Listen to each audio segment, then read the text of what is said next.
Ang hangin sa Maynila ay palaging mabigat, lalo na para kay Mang Leoberto Alcantara. 5 taon na ang lumipas. 5 taong walang siya. Ngayon, sa edad na 48 taong gulang, pakiramdam niya ay isa na lang siyang lumang barkong lumulutang sa dagat ng kawalan na maisirang kompas at walang destinasyon. Araw-araw, ito ang kanyang routine, gumising, magtimpla ng kape, pagmasdan ang litrato ni Cynthia Reyes, ang babaeng ipinangako niyang pakakasalan at nawala na parang bula. Isang ngiti ang nakaukit sa kanyang labi sa litrato, ngiting puno ng pag-asa, pag-ibig, at mga pangarap na ngayoy abo na.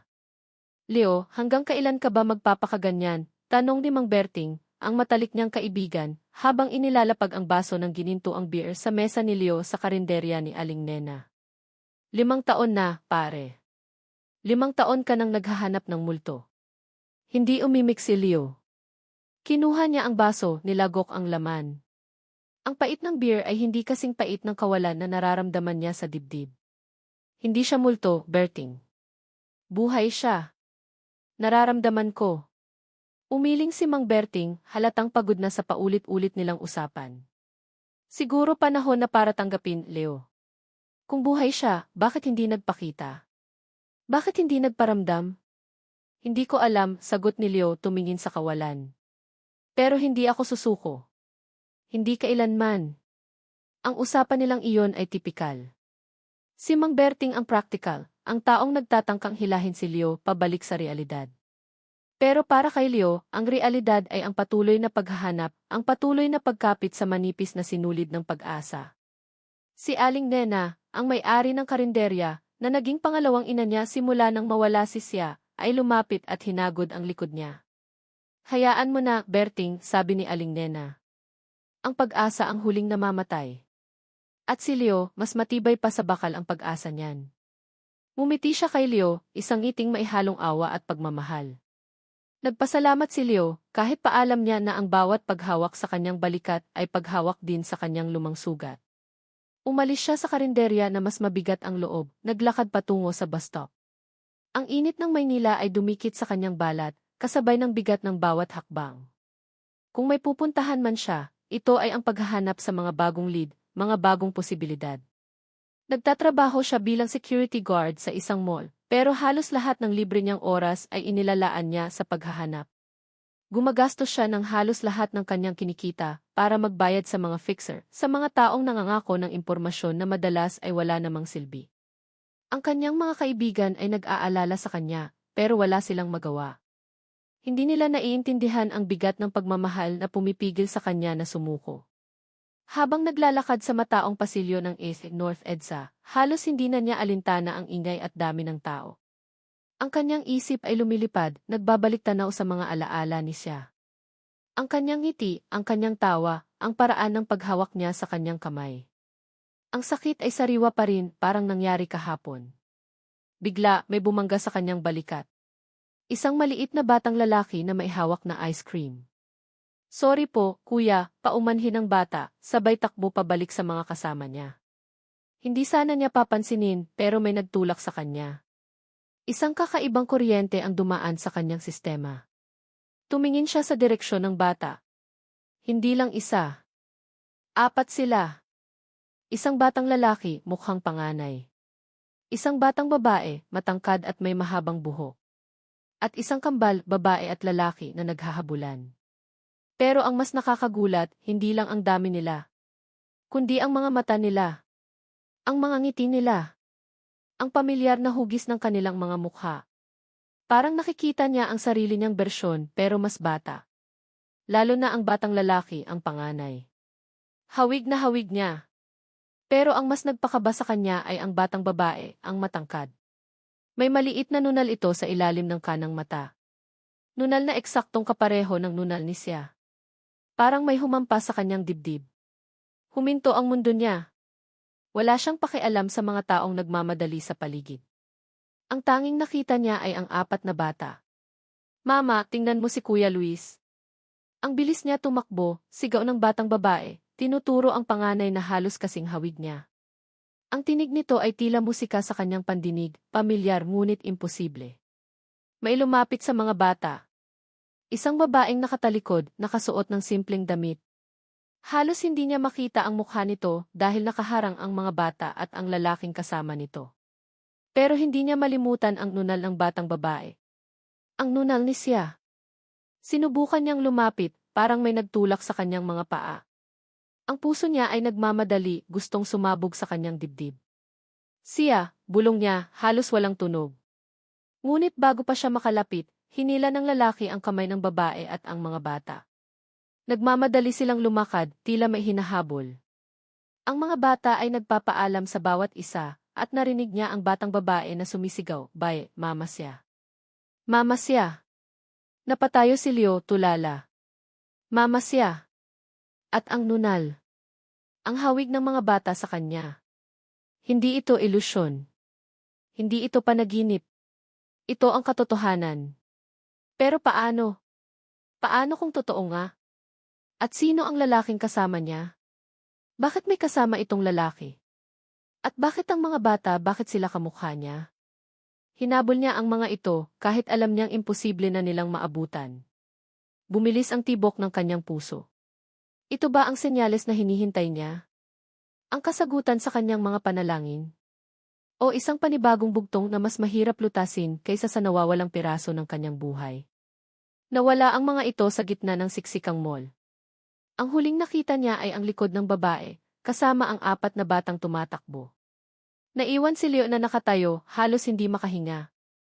Ang pangalan ni Sia ay paulit-ulit na umalinggaw sa kanyang isip. Kasama ang tanong na nakaukit sa kanyang puso, sino ang mga batang iyon? At bakit sila may nunal na kapareho ni Sia? Nakatayo si Leo sa gitna ng mall, ang ingay ng paligid ay tila naglaho. Ang tanging naririnig niya ay ang malakas na tibok ng kanyang puso at ang paulit-ulit na salitang "Mama Sia" sa kanyang isip. Hindi niya alam kung gaano katagal siyang nakatayo roon, tulala, bago siya nagising sa katotohanan. Nawala na ang mga bata, nawala na ang babae, at nawala na rin ang lalaking kasama nila. Para siyang isang baliw na naghahanap ng anino. Ngunit ang nunal sa ilalim ng mata ng batang babae, at ang hawig ng panganay sa kanya, ay hindi niya kayang ipaliwanag. Hindi ito maaaring guni-guni lang. Kinabukasan, maaga pa lang ay nasa karinderya na siya ni Aling Nena. Si Mang Berting ay umiinom ng kape, nagbabasa ng pahayagan. Nilapitan niya ang kaibigan, ang kanyang mga mata ay nagnininga sa pag-asa at pagkalito. "Berting, nakita ko siya," bungad ni Leo, hindi na nagpaligoy-ligoy. Tinaasan siya ng kilay ni Mang Berting. "Sino?" "Si Sana naman." May halong pagod sa boses nito. "Hindi lang si Sia. May 4 na bata. Kamukha ko. At ang isa, may nunal sa ilalim ng mata, eksaktong kapareho ng nunal ni Sia." Halos mapasigaw si Leo sa sobrang excitement. At narinig ko, tinawag nilang Mama Sia ang kasama nilang babae. Nagbaba ng pahayagan si Mang Berting, tinitigan si Leo ng seryoso. "Leo, alam kong mahirap. Pero baka naman guni-guni mo lang. O nagkataon lang. Maraming tao sa mall, maraming hawig." "Hindi, Berting. Iba ito," giit ni Leo, na pahawak sa braso ng kaibigan. "Nararamdaman ko. May koneksyon. Kailangan kong malaman kung sino sila. Kailangan kong malaman kung buhay nga si Sia, at kung sila ang mga anak namin." Bumuntong hininga si Mang Berting. "Sige, ano ang plano mo? Wala ka namang nakuhang pangalan o address." "Hahanapin ko sila. Sa lahat ng ospital. Sa lahat ng orphanage. Sa lahat ng ahensya ng gobyerno na may kinalaman sa mga bata. Kahit saan." Ang determinasyon ni Leo ay tila apoy na nagliliyab sa kanyang mga mata. Nagsimula si Leo sa kanyang paghahanap.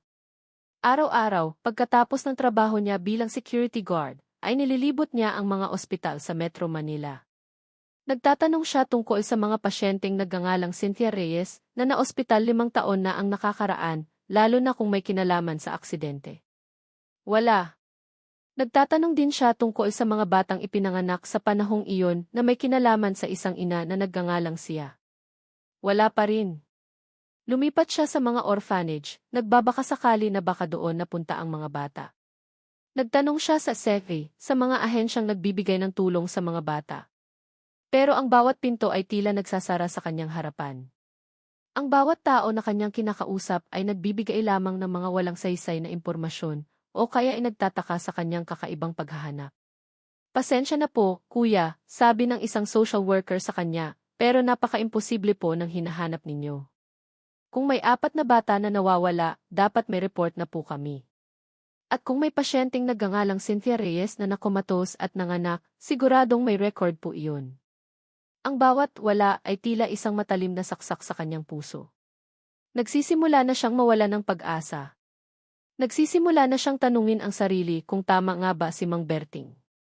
Baka nga guni-guni lang ang lahat. Baka nga desperasyon lang ang nagtutulak sa kanya. Isang gabi, habang nagpapahinga siya sa kanyang maliit na apartment, tumunog ang kanyang cellphone. Isang unknown number. Nag-alinlangan siya, pero sinagot pa rin. Hello, sabi niya. Sa kabilang linya, isang boses na tila binago ng voice changer ang nagsalita. Malalim at nakakatakot. Tumigil ka na, Leo. Huwag mo nang hanapin ang hindi mo dapat hanapin. Para sa sarili mo at sa mga taong mahal mo. Napakunot ang noo ni Leo. Sino ka? Anong sinasabi mo? Alam namin ang ginagawa mo. Alam namin ang hinahanap mo. At kung hindi ka titigil, may masamang mangyayari. Hindi lang sa iyo, kundi sa mga taong malapit sa iyo. Bago pa siya makasagot, pinutol na ang tawag. Nanlamig si Leo. Hindi ito guni-guni. May nagmamanman sa kanya. May ayaw na malaman niya ang katotohanan. Kinabukasan, dumiretso siya kay Aling Nena. Ikinuwento niya ang lahat, mula sa pagkakita niya sa mga bata hanggang sa tawag na natanggap niya. Nako, Leo, bulong ni Aling Nena, napahawak sa kanyang dibdib. Sabi ko na nga ba? May kakaiba sa nangyari kay siya. Hindi lang basta aksidente iyon.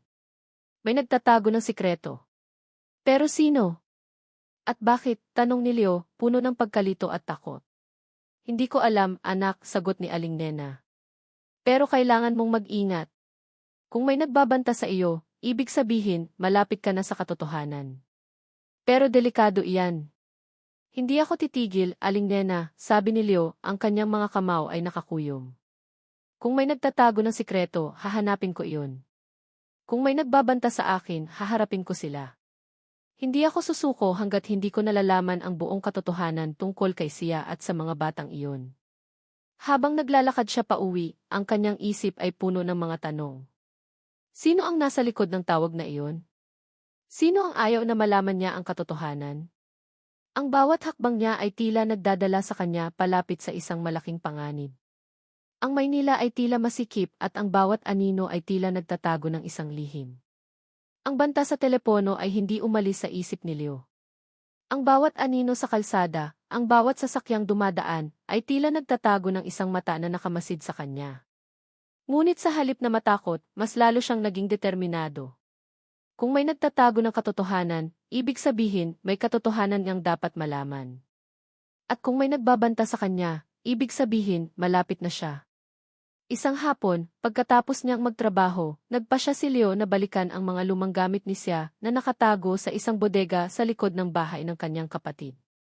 Matagal na niyang hindi ito binubuksan. Ang bawat kahon ay puno ng alikabok at alaala. Mga lumang libro, damit at kung ano-ano pa. Masakit tingnan ang mga bagay na nagpapaalala kay siya, pero kailangan niyang gawin ito. Habang naghahalungkat, may nahawakan siyang isang lumang photo album. Pinagpag niya ang alikabok at binuksan. Naroon ang mga larawan ng kanilang masayang nakaraan, mga date nila, mga lakad sa parke, mga tawanan. Ang bawat pahina ay isang saksak sa kanyang puso, ngunit patuloy siya. Sa dulo ng album, may isang larawang nakaipit. Isang larawan ni siya, bata pa, kasama ang isang matandang babae na hindi niya kilala. Ang matandang babae ay may maamo at mabait na mukha, ngunit may bakas ng kalungkutan sa mga mata. Binaligtad ni Leo ang larawan.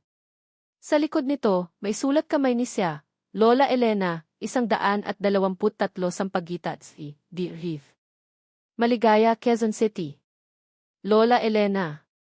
Hindi pa niya ito nakikilala noon, pero alam niyang malapit si siya sa kanyang lola.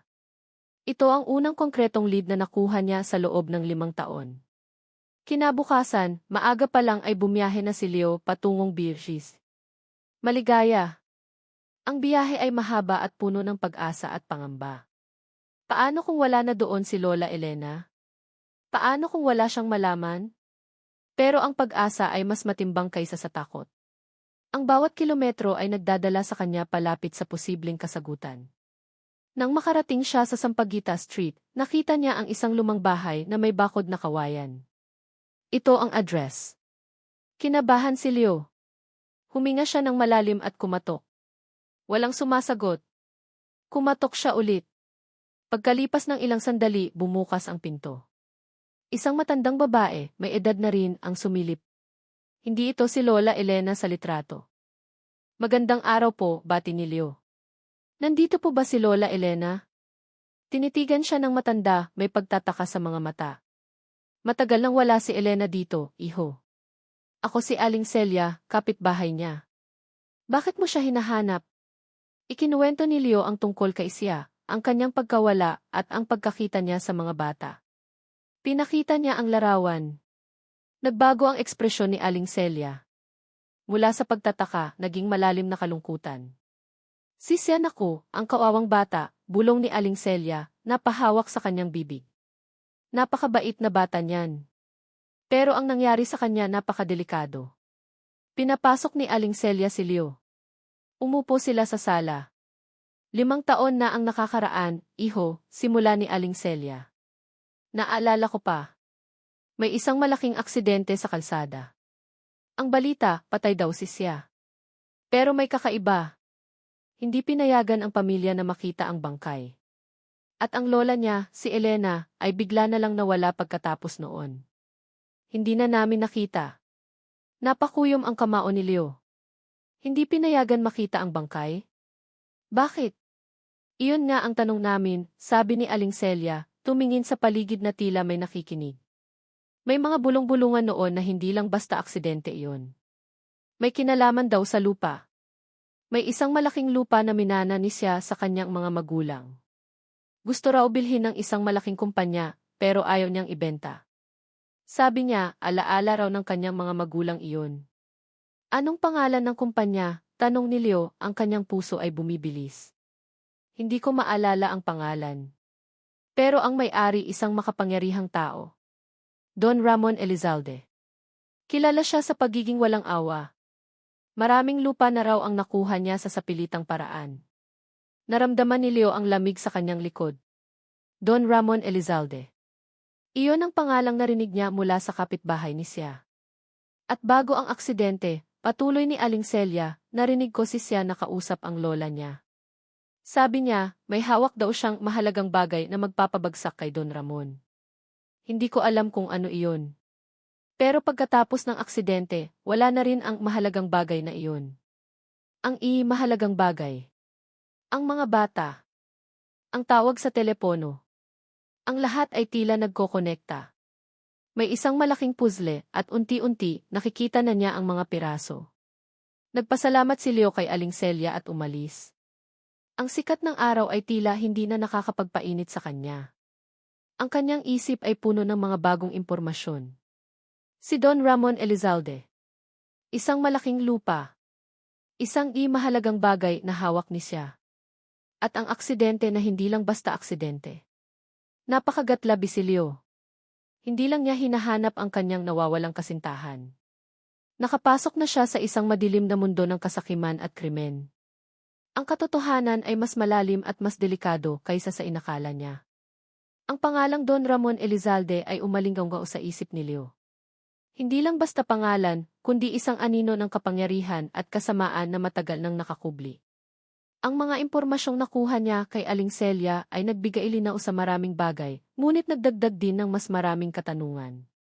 Kung si Don Ramon ang nasa likod ng lahat, paano niya ito haharapin? At paano niya mahahanap si Lola Elena, ang tanging koneksyon niya sa nakaraan ni siya? Binalikan ni Leo ang larawan ni siya kasama si Lola Elena. Tinitigan niya ang mukha ng matandang babae, nagbabaka sakaling may maalala siya. Wala. Pero ang address sa likod ng larawan ay naging susi. Nagsimula siyang magtanong sa mga kapitbahay sa Sampaguita Street kung saan lumipat si Lola Elena. Marami ang hindi nakakakilala o kaya ay ayaw magbigay ng impormasyon. Ngunit isang araw, isang matandang lalaki ang nagbigay sa kanya ng isang maliit na detalye. Si Elena. Si Elena. Ang lola ni Cynthia. Narinig ko na ospital daw siya sa Philippine General Hospital, iho. May sakit daw sa puso. Nagliwanag ang mukha ni Leo. Philippine General Hospital. Ito ang pinakamalaking pampublikong ospital sa Maynila. Isang malaking paghahanap na naman, ngunit may direksyon na. Kinabukasan, maaga pa lang ay nasa na si Leo. Ang ospital ay puno ng tao, ang hangin ay mabigat sa amoy ng gamot at pag-asa. Nagtanong siya sa information desk, sa mga nurse, sa mga bantay. Lola Elena, Cynthia Reyes. Paulit-ulit niyang sinasabi ang mga pangalan. Maraming Elena, maraming Cynthia. Pero walang tugma. Nagsimula na naman siyang mawala ng pag-asa. Ngunit hindi siya sumuko. Nilapitan niya ang isang matandang janitor na naglilinis sa hallway. Kuya, pasensya na po. May hinahanap po akong pasyente, si Elena. Lola po siya ni Cynthia Reyes. Na-ospital po siya dito 5 taon na ang nakakaraan. Tinitigan siya ng janitor, may pag-aalinlangan. 5 taon? Matagal na iyon, iho. Pero teka. May isang Elena na naaalala ko. Matanda na. Ang apo niya, si Sia, madalas bumisita noon. Pero bigla na lang silang nawala. Bakit mo hinahanap? Ikinuwento ni Leo ang kanyang kwento, ang kanyang paghahanap. Nakita niya ang pagbabago sa mukha ng janitor. Mula sa pag-aalinlangan, naging awa. Naku, iho, bulong ng janitor. Napakabait ni Elena. At si Sia, napakamapagbigay. Ilang beses ko silang nakita na magkasama. Pero matagal na. Hindi ko alam kung nasaan na sila ngayon. Pero nasaan po si Lola Elena ngayon? Tanong ni Leo, desperado. Nasa Ward 3, Room 205, sagot ng janitor, halos pabulong. Pero iho, hindi ko alam kung makakatulong pa siya sa iyo. Nagmadali si Leo patungong Ward 3. Ang kanyang puso ay kumakabog ng malakas. Room 205. Ito na. Ito na ang katotohanan. Nang makarating siya sa pintuan ng room 205, huminga siya ng malalim. Binuksan niya ang pinto. At doon, nakita niya. Isang matandang babae, nakahiga sa kama, balingkinitan, may puting buhok na nakalugay. Si Lola Elena. Ang mukha niya ay payat, at ang mga mata niya ay nakatingin sa kawalan. Sa tabi ng kanyang kama, may isang maliit na bedside table na may larawan. Larawan ni Sia. Pero ang mas nagpatigil sa kanya ay ang nasa kabilang kama. Isang babae. Nakahiga. May oxygen tube sa ilong. May mga wire na nakakabit sa kanyang katawan. Ang kanyang mukha ay payat, maputla at halos walang buhay. Ngunit ang hugis ng kanyang mukha, ang kanyang buhok. Napakalapit ni Leo sa kama. Tinitigan niya ang mukha ng babae. At doon, sa ilalim ng kanang mata, nakita niya. Ang nunal. Ang nunal ni Sia. Napakasakit ng kanyang dibdib. Para siyang sinaksak ng 1000 kutsilyo. Si Sia. Buhay. Pero ganito. Nakahiga, walang malay, tila isang estatwa. Sia, bulong niya, ang kanyang boses ay nanginginig. Narinig ni Lola Elena ang kanyang boses. Dahan-dahan niyang inikot ang kanyang ulo. Ang kanyang mga mata ay nanlaki nang makita si Leo. Leo, bulong ni Lola Elena, ang kanyang boses ay halos hindi marinig. Ikaw ba iyan, apo? Lumuhod si Leo sa tabi ng kama ni Sia. Hinawakan niya ang kamay nito. Malamig. Walang reaksyon. Ang mga luha ay umagos sa kanyang mga mata, hindi niya kayang pigilan. 5 taon. 5 taon siyang naghahanap. At narito siya. Pero ganito. Lola Elena, anong nangyari? Tanong ni Leo, halos hindi makahinga. Umiyak si Lola Elena. Aksidente, isang malaking aksidente. Sinubukan nilang patayin si Sia. Dahil sa lupa. Dahil sa Don Ramon na iyan. Nagsimulang ikwento ni Lola Elena ang lahat. Ang aksidente, ang pagtatangka ni Don Ramon na patayin si Sia para makuha ang lupa.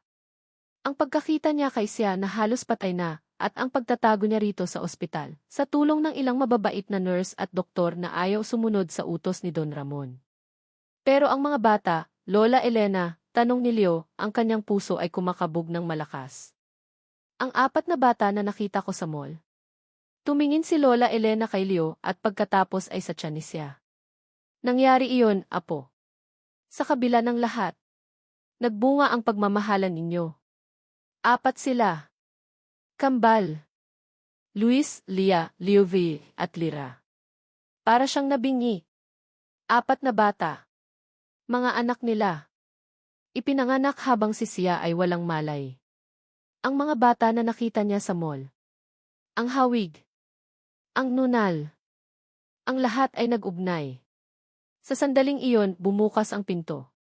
Pumasok ang apat na bata. Si Luis, ang panganay, may hawak na libro. Si Lia, ang batang babae na may nunal, may hawak na laruan. At ang kambal, sina Deve at Lira na naghahabulan. Nang makita nila si Leo, huminto sila. Tinitigan nila siya, may pagtataka sa kanilang mga mata. Sino po kayo, kuya? Tanong ni Lia, ang kanyang tinig ay inosente. Hindi makasagot si Leo. Tiningnan niya si Sia na walang malay pa rin. Tiningnan niya ang mga bata, ang kanyang mga anak na hindi niya kilala. Ang kanyang mundo ay gumuho at nabuo muli sa isang iglap. Ang pag-asa na matagal niyang kinakapitan ay narito na, ngunit sa isang paraan na hindi niya inaasahan, na mas masakit at mas komplikado. Lumuhod si Leo sa tabi ng kama ni Sia, hinawakan ang kamay nito at hinayaan ang mga luha na umagos. Sia, narito na ako. Narito na ako at kasama ko ang mga anak natin. Ang kanyang mga salita ay halos hindi marinig, nalunod sa kanyang hikbi. Ang apat na bata ay nakatingin sa kanya, ang kanilang mga mata ay puno ng pagtataka at pag-aalala. Ang pagkabigla ay humalo sa matinding kagalakan at pagkatapos ay sa isang nakakapangilabot na takot. Si Sia. Buhay. At ang apat na bata. Ang kanilang mga anak. Ang katotohanan ito ay parang isang malaking alon na humampas kay Leo at hindi niya alam kung paano niya ito sasalubungin. 5 taon siyang naghahanap ng isang nawawalang piraso ng kanyang buhay at ngayon, hindi lang isang piraso ang natagpuan niya, kundi isang buong pamilya. Nang gabing iyon, matapos ang emosyonal na paghaharap sa ospital, umuwi si Leo kasama si Lola Elena at ang apat na bata. Ang kanilang maliit na bahay na matagal ng tahimik at malungkot ay biglang napuno ng ingay at buhay. Ang mga bata, sina Luis, Lia, Leovi, Deve at Lira, ay tila mga ibon na nakakulong sa hawla at ngayon ay nakalaya. Nagtatakbuhan sila sa sala, nagtatawanan at nagtatanong ng kung ano-ano. Ngunit para kay Leo, ang sitwasyon ay hindi kasing simple ng kanilang inosenteng paglalaro. Si Luis, ang panganay, na mukhang si Leo noong bata pa, ay nakatingin sa kanya ng may pag-aalinlangan. Ang kanyang mga mata ay tila nagtatanong, sino ka? At bakit ka narito? Si Elia, ang batang babae na may nunal, ay mas palakaibigan, ngunit ang kanyang mga tanong ay mas matalas. Si Ege at Lira, ang kambal, ay mas inosente, naglalaro lang, hindi pa lubos na nauunawaan ang bigat ng sitwasyon. Kuya Leo, bakit ka po umiyak kanina? Tanong ni Lia, habang nakaupo sa sahig, naglalaro ng kanyang manika. Ang kanyang nunal ay tila kumikinang sa ilalim ng ilaw. Napalunok si Leo. Paano niya ipapaliwanag sa mga batang ito ang lahat? Ang kanyang paghahanap, ang pagkawala ng kanilang mama siya, ang katotohanan na siya ang kanilang ama. Wala, anak, simula ni Leo at agad niyang kinagat ang kanyang labi. Anak. Ang salitang iyon ay bago sa kanyang dila, ngunit pakiramdam niya ay matagal na niyang sinasabi. Masaya lang si kuya na makita kayo. Pero umiyak ka po, giit ni Elia, ang kanyang mga mata ay matalim. Kapag masaya, hindi umiiyak. Kapag malungkot, umiiyak. Napangiti si Leo ng mapait. Matatalino ang mga bata. Lalo na si Elia. Minsan, anak, umiiyak din ang tao kapag masaya. Sobrang saya. Si Luis, na nakaupo sa isang sulok, nagbabasa ng libro, ay nagtaas ng tingin. Nasaan po kayo noong nawala si mama siya? Bakit ngayon lang po kayo nagpakita? Ang boses ni Luis ay kalmado, ngunit may bahid ng hinanakit. Napakasakit ng tanong ni Luis. Ito ang tanong na matagal na niyang kinakatakutan. Naghahanap ako, Luis. Matagal ko na siyang hinahanap. Hindi ko alam na mayroon na akong mga anak. Ang bawat salita ay tila isang pag-amin ng kanyang pagkukulang. Si Lola Elena, na tahimik lang na nakikinig, ay lumapit at hinagod ang likod ni Leo. Hayaan mo na, apo. Malalaman din nila ang lahat sa tamang panahon. Ngunit hindi sapat iyon para kay Leo. Pakiramdam niya ay kailangan niyang patunayan ang sarili niya sa mga batang ito. Kailangan niyang punan ang 5 taong nawala. Kinabukasan, sinubukan ni Leo na maging isang ama. Nagluto siya ng almusal kahit medyo sunog ang itlog. Sinubukan niyang tulungan si Luis sa kanyang homework, ngunit ang mga aralin ay tila mas mahirap kaysa noong kanyang panahon. Sinubukan niyang makipaglaro kina Divi at Lira, ngunit ang kanyang mga galaw ay tila kasing tigas ng isang robot. Ang pinakamahirap ay ang pagharap kay Luis. Ang batang lalaki ay tila isang matandang kaluluwa sa katawan ng isang bata. Siya ang tagapagtanggol ng kanyang mga kapatid, ang taga-alaga sa kanilang mamasya. Ang kanyang pag-aalinlangan ay halata. Isang hapon, habang naglilinis si Leo ng bahay, nakita niya si Luis na nakaupo sa hagdan, nakatingin sa labas ng bintana. Lumapit si Leo at umupo sa tabi niya. Luis, alam kong mahirap intindihin ang lahat, simula ni Leo. Pero ako ang papa mo. At si siya ang mama mo. Hindi umimik si Luis. Tumingin lang siya sa malayo. Naghahanap ako ng paraan para maipaliwanag ang lahat sa inyo, patuloy ni Leo. Pero ang pinakamahalaga ngayon ay magkasama na tayo. At gagawin ko ang lahat para maging isang mabuting ama sa inyo. Tumingin si Luis kay Leo. Kung ikaw po ang papa namin, bakit hindi po kayo nagpakita sa mama siya noong nasa ospital siya? Bakit po si Lola Elena lang ang kasama niya? Napakasakit ng tanong. Hindi niya kayang sabihin ang buong katotohanan tungkol kay Don Ramon sa mga banta. Ayaw niyang takutin ang mga bata. May mga bagay na mahirap ipaliwanag, Luis, sagot ni Leo, ang kanyang boses ay malungkot. Pero ang importante, ngayon kasama niyo na ako. At hindi ko na kayo iiwan. Hindi pa rin kumbinsido si Luis. Bumalik lang siya sa pagbabasa ng kanyang libro. Pakiramdam ni Leo ay nabigo siya. Ngunit hindi siya sumuko. Gabi-gabi, bago matulog ang mga bata, sinubukan ni Leo na magbasa ng kwento sa kanila. Sa simula, si Luis ay ayaw makinig. Si Elia ay nakikinig, ngunit may mga tanong pa rin. Sina Divi at Lira lang ang tila nasisiyahan sa kanyang pagbabasa. Isang gabi, binabasa ni Leo ang isang lumang libro ng mga kwentong bayan. Ang kwento ay tungkol sa isang ama na naglakbay sa malayo para hanapin ang kanyang nawawalang pamilya. Habang nagbabasa si Leo, napansin niya na dahan-dahang lumalapit si Luis. Nakikinig siya. Si Elia ay nakasandal sa kanyang balikat, ang kanyang mga mata ay nakapikit. Sina Divi at Lira ay nakatulog na sa kanyang kandungan. Nang matapos ang kwento, tiningnan ni Leo si Luis. Ang batang lalaki ay nakatingin sa kanya, ang kanyang mga mata ay hindi na puno ng pag-aalinlangan, kundi ng isang bahagyang pag-unawa. Magandang kwento po, Papa, bulong ni Luis. Napangiti si Leo. Papa. Ito ang unang pagkakataon na tinawag siya ni Luis ng si Papa. Ang salitang iyon ay mas matamis pa sa anumang musika. Hinaplos niya ang buhok ni Luis. Nang makatulog na ang lahat ng bata, umupo si Leo sa tabi ng bintana. Tiningnan niya ang buwan na nagbibigay liwanag sa madilim na kalangitan. Ang kanyang mga anak ay natutulog na, inosente, walang malay sa mga panganib na nagkukubli sa labas. Si Sia ay nasa ospital pa rin, nakikipaglaban para sa kanyang buhay. Naramdaman niya ang bigat ng responsibilidad. Hindi lang siya naghahanap ng kasagutan. Ngayon, siya ay isang ama. Isang tagapagtanggol. Kailangan niyang maging matatag. Kailangan niyang maging matapang. Para kay Sia. Para sa kanilang mga anak. Napakuyom ang kanyang kamao. Hindi niya hahayaan na may masamang mangyari sa kanila. Hindi niya hahayaan na may makasakit sa kanilang pamilya. Gagawin niya ang lahat. Kahit ano.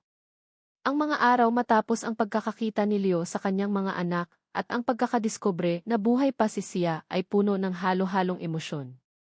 May kagalakan sa bawat papat na lumalabas sa bibig ni Luis, Lia, Divi at Lira. May pag-asa sa bawat maliit na galaw ni Sia sa ospital. Ngunit sa likod ng lahat ng iyon, mayroong isang malamig na takot na dahan-dahang gumagapang sa kanyang dibdib. Ang banta sa telepono, ang mga bulong-bulungan tungkol kay Don Ramon Elizalde, at ang katotohanang si Sia ay halos mapatay dahil sa isang malaking sikreto. Ang lahat ng ito ay nagpapaalala kay Leo na ang kanilang kaligayahan ay nakasabit sa manipis na sinulid. Araw-araw, pagkatapos ng kanyang shift bilang security guard, dumidiretso si Leo sa ospital. Bitbit niya ang mga paboritong prutas ni Sia at mga laruan para sa mga bata. Si Lola Elena ay halos hindi na umaalis sa tabi ng apo. Habang nasa ospital, sinisikap ni Leo na maging normal. Nagbabasa siya ng kwento sa mga bata, tinutulungan sila sa kanilang homework, at kinakausap si Sia, kahit alam niyang hindi pa ito makasagot. Ngunit sa bawat paglabas niya ng ospital, pakiramdam niya ay may mga mata na nakasubaybay sa kanya. Sa simula, inakala niyang guni-guni lang ito, bunga ng kanyang pagod at stress. Pero unti-unti naging mas malinaw ang mga senyales. Isang itim na van na laging nakaparada sa kanto ng ospital. Isang lalaki na laging nakatayo sa labas ng karinderya ni Aling Nena, na tila naghihintay lang. Ang mga mukha ay nagiging pamilyar at ang pakiramdam ng pagiging minamanmanan ay nagiging mas matindi. Isang hapon, habang naglalakad siya pauwi mula sa ospital, napansin niya ang isang lalaki na nakasunod sa kanya. Sinubukan niyang bilisan ang lakad, ngunit bumilis din ang lalaki. Pumasok siya sa isang masikip na eskinita, umaasang maliligaw niya ito. Ngunit nang lumingon siya, naroon pa rin ang lalaki, nakatingin sa kanya ng walang emosyon. Hindi siya nagpakita ng takot. Sa halip, nagpatuloy siya sa paglalakad, nagpapanggap na walang nakita, ngunit ang kanyang mga kalamnan ay naninigas sa tensyon. Nang gabing iyon, habang naghahanda siya ng hapunan para sa mga bata, tumunog ang kanyang cellphone. Unknown number na naman. Nag-alinlangan si Leo, ngunit sinagot pa rin. Leo Alcantara, sabi ng isang boses, kalmado ngunit may pahiwatig ng pagbabanta. Hindi ito ang binagong boses na narinig niya dati. Mas malinaw ito, mas nakakakilabot. Alam kong nakita mo na ang pamilya mo. Ang iyong nawawalang kasintahan. At ang iyong mga anak. Nanlamig si Leo. Sino ka?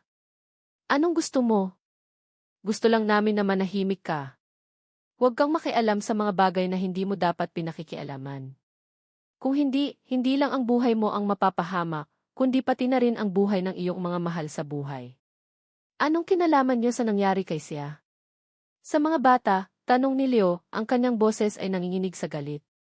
Tumawa ang boses sa kabilang linya, isang tawang walang kaluluwa. Marami. At mas mabuting manatili kang ignorante.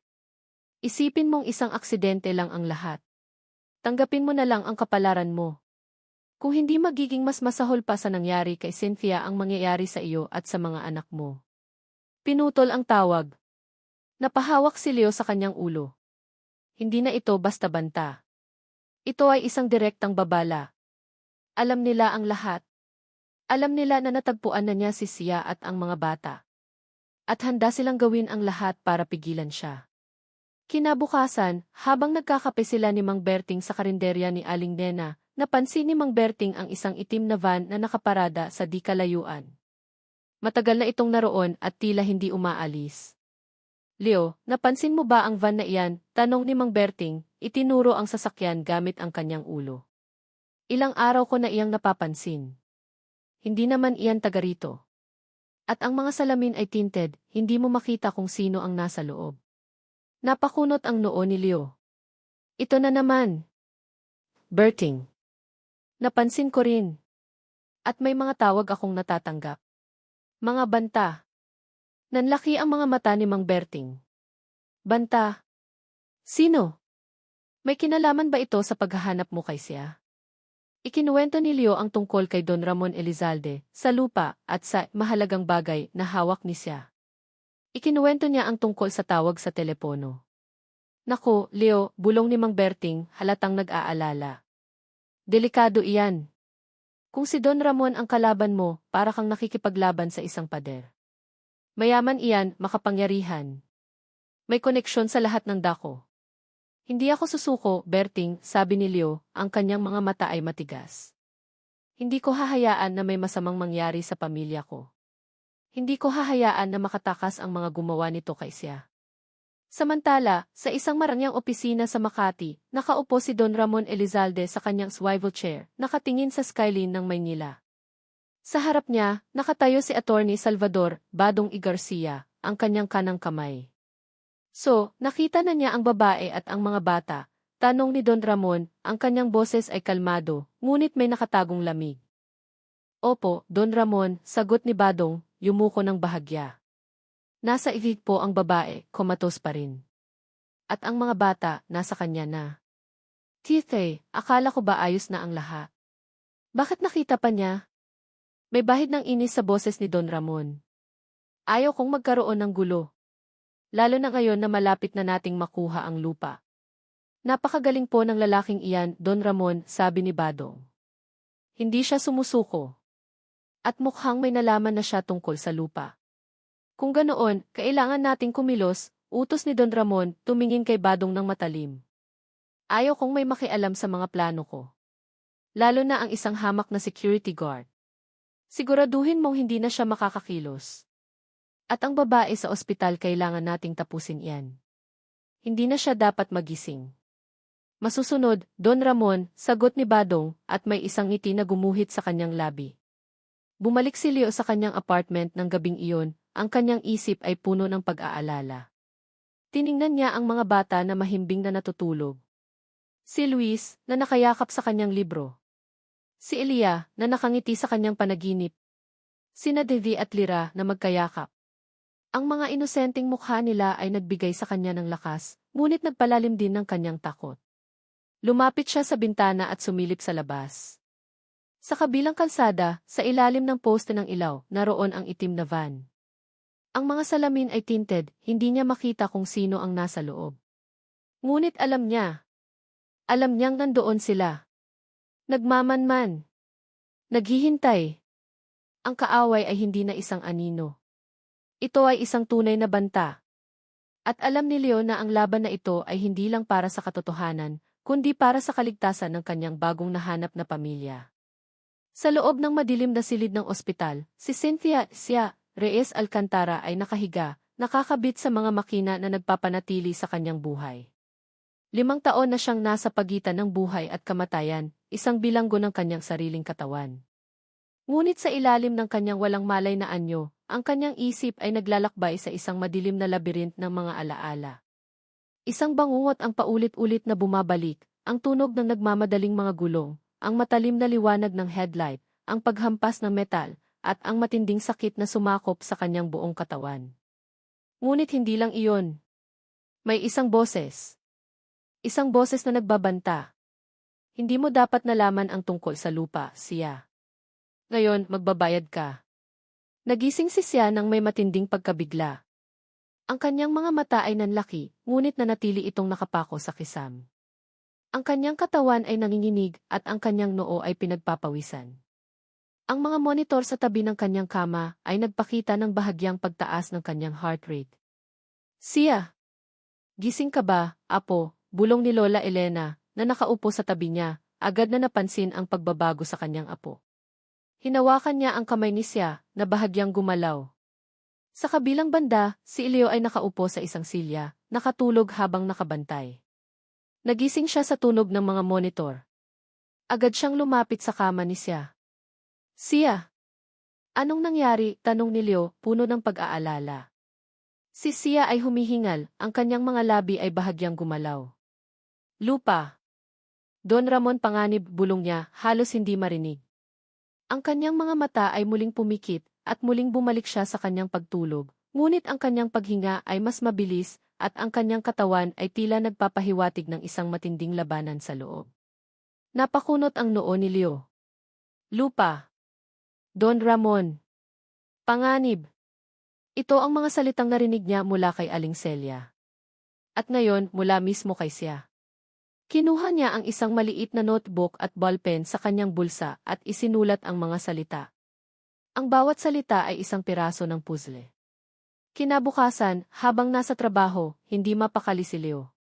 Ang mga salita ni siya ay paulit-ulit na umalinggaw sa kanyang isip. Kailangan niyang malaman ang tungkol sa lupa.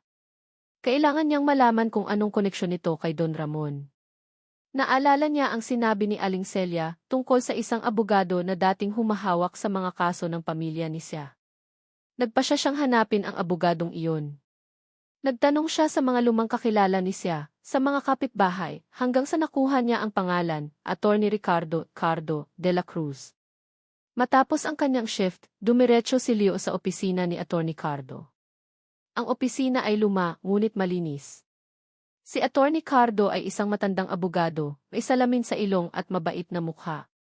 Magandang gabi po, Attorney, bati ni Leo. Ako po si Leoberto Alcantara. Hinahanap ko po kayo dahil kay Cynthia Reyes. Nagulat si Attorney Cardo. Si Cynthia?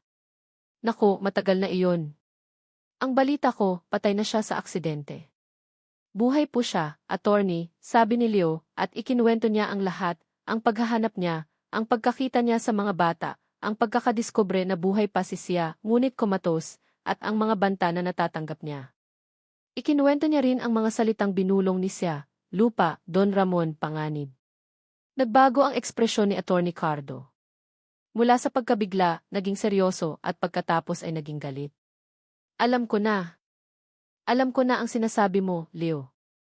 May isang malaking lupa na minana ni siya mula sa kanyang mga magulang. Nasa Tagaytay. Napakalaking lupa at napakaganda ng lokasyon. Gustong-gusto iyon ni Don Ramon Elizalde. Ano po ang kinalaman ni Don Ramon dito? Tanong ni Leo. Sinubukan niyang bilhin ang lupa kay siya, Leo, paliwanag ni Attorney Cardo. Pero ayaw ni siya. Mahalaga sa kanya ang lupa na iyon dahil alaala ng kanyang mga magulang. Nag-alok si Don Ramon ng napakataas na presyo, pero tumanggi si siya. Pagkatapos noon, nagsimula ang mga banta. May mga taong pumupunta sa bahay ni siya, nagbabanta, pinipilit siyang ibenta ang lupa. At ang aksidente, tanong ni Leo, ang kanyang mga kamao ay nakakuyom. Bumuntong hininga si Attorney Cardo. Ang aksidente, hindi ako naniniwala na aksidente lang iyon, Leo. May nagsabi sa akin noon na may nakakita raw sa isang itim na sasakyan na sumusunod kay siya bago ang aksidente. Pero walang naglakas loob na magsalita. Masyadong makapangyarihan si Don Ramon. Nasaan po ang lupa na iyon, Attorney? Tanong ni Leo. Binigyan ni Attorney Cardo si Leo ng isang mapa at ang eksaktong lokasyon ng lupa sa Tagaytay. Pero mag-ingat ka, Leo. Delikado ang lugar na iyan. At si Don Ramon, hindi iyan magdadalawang isip na gumawa ng masama para makuha ang gusto niya. Kinabukasan, maaga pa lang ay bumiyahe na si Leo patungong Tagaytay. Ang biyahe ay tahimik, ngunit ang kanyang isip ay puno ng galit at determinasyon. Nang makarating siya sa lokasyon, nakita niya ang isang malaking bakanting lote. May mga bakod na nakapalibot dito, at may mga sign na nagsasabing private property, no trespassing. Ngunit ang mas nagpakaba kay Leo ay ang mga construction workers na abala sa pagtatayo ng isang malaking pader sa paligid ng lupa. May mga heavy equipment na naroon, at ang buong lugar ay tila isang malaking construction site. Napakuyom ang kamao ni Leo. Ang lupa. Ang lupa ni siya. Pinipilit itong kunin ni Don Ramon. At si siya ang naging biktima. Tumayo si Leo sa harap ng bakod, tinitigan ang lupa. Ang kanyang mga mata ay nagnininga sa galit. Hindi lang ito isang aksidente. Hindi lang ito isang simpleng pagkawala. Ito ay isang krimen. At ang lupa na ito ang susi. Ang lupa sa Tagaytay ay tila isang malaking, tahimik na panalangin na hindi sinagot. Ngayon, ito ay nagiging isang simbolo ng kasakiman at ng karahasan na naranasan ni siya. Nang makita ni Leo ang nagmamadaling konstruksyon sa lupain, isang mainit na galit ang bumalot sa kanyang kalooban. Hindi lang basta lupain iyon, ito ang alaala ng mga magulang ni siya, ang pangarap niya. At ngayon, ginagawa itong instrumento ng kasamaan ni Don Ramon Elizalde. Alam na niya ngayon ang motibo sa likod ng pagtatangka sa buhay ni siya. Pagbalik niya sa Maynila, mas naging maingat si Leo. Ang itim na van ay laging naroon, isang paalala na siya ay minamanmanan. Ang mga tawag sa telepono ay naging mas madalas, kahit na hindi na direktang banta. Minsan, tahimik lang sa kabilang linya, parang may nakikinig lang. Isang umaga, habang naghahanda siya para sa kanyang shift, nakarinig siya ng katok sa pinto. Si Luis, na naghahanda para sa klase, ay napalingon. Nag-aalangan si Leo. Hindi niya inaasahan ang sinuman.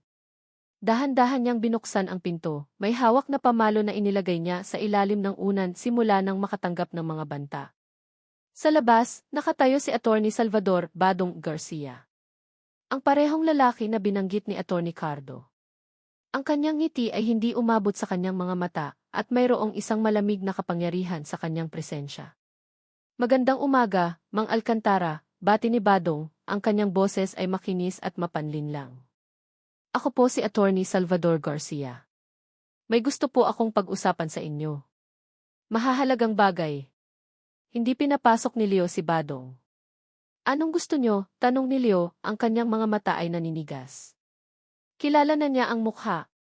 Ito ang mukha ng kasamaan na pinagsisilbihan ni Don Ramon.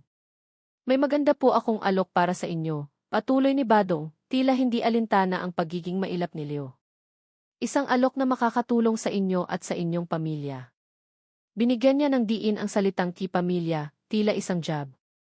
Sa likod ni Leo, lumitaw si Luis, nakasilip mula sa pintuan. Agad siyang pinigilan ni Leo sa pamamagitan ng pagharang sa katawan niya. Wala kaming pag-uusapan, sabi ni Leo. Umalis ka. Ngumiti si Badong, isang ngiting nakakakilabot. Ayaw niya po ba ng ginhawa, Mang Alcantara? Alam kong mahirap ang buhay ninyo. Ang pag-aalaga sa 4 na bata, ang gasto sa ospital para kay Cynthia. Isipin niyo, matutulungan namin kayo. Napakuyom ang kamao ni Leo. Hindi ko kailangan ang tulong niyo. At hindi ko ibebenta ang pamilya ko. Napakasakit naman marinig niyan, sabi ni Badong, ang kanyang tono ay tila nagtatampo. Pero isipin niyo, Mang Alcantara. Bata pa ang mga anak niyo. Kailangan nila ng maayos na buhay. Hindi niyo sila kayang buhayin ng maayos sa trabaho lang ninyong iyan. Galit ang bumalot kay Leo. Hindi mo alam ang pinagdadaanan namin. At hindi mo kailangan magturo sa akin ng responsibilidad. Responsibilidad, tumawa si Badong ng mahina. Ang responsibilidad ay ang pagbibigay ng mas magandang kinabukasan sa mga anak mo. At kung hindi nyo iyan kayang gawin, baka kami ang makatulong. Ibibigay namin ang lahat ng kailangan ninyo. Marangyang buhay. Edukasyon. Lahat. Basta bitawan nyo lang ang kasong ito. At hayaan nyo kaming alagaan ang mga bata. Biglang nanlaki ang mga mata ni Leo. Ang mga bata. Nais nilang kunin ang kanyang mga anak. Ito ang pinakamasakit na bahagi ng alok ni Badong. Hindi mangyayari iyan, sabi ni Leo, ang kanyang boses ay matigas na parang bakal. Hindi niyo makukuha ang mga anak ko. At lalong hindi ko ibebenta ang katotohanan. Tumawa si Badong, isang tunog na nagpapalamig sa dugo. Sayang naman, Mang Alcantara. Masakit siguro kung may mangyari sa mga bata habang nasa pangangalaga mo. O kaya kung biglang mawala na lang ang oxygen supply ng pasyente sa ospital. Biglang nanindig ang balahibo ni Leo. Ang banta ay direkta na ngayon. May kinalaman sila sa nangyayari kay Sia sa ospital. Malamang sila ang nasa likod ng pagtatangka sa buhay ni Sia. Mga hayop kayo, bulong ni Leo, ang kanyang mga mata ay nagniningas sa galit. Nagbibigay lang kami ng babala, Mang Alcantara, sabi ni Badong, ang kanyang ngiti ay lumalim. Ang kapalaran ng pamilya mo ay nasa kamay mo. Pag-isipan mong mabuti. Maaari kang magkaroon ng payapang buhay, malayo sa gulo. O kaya harapin ang galit ni Don Ramon. Bago pa makasagot si Leo, tumalikod na si Badong. Umiti siya ng malawak, tumalikod at sumakay sa isang itim na kotse na naghihintay sa kalsada.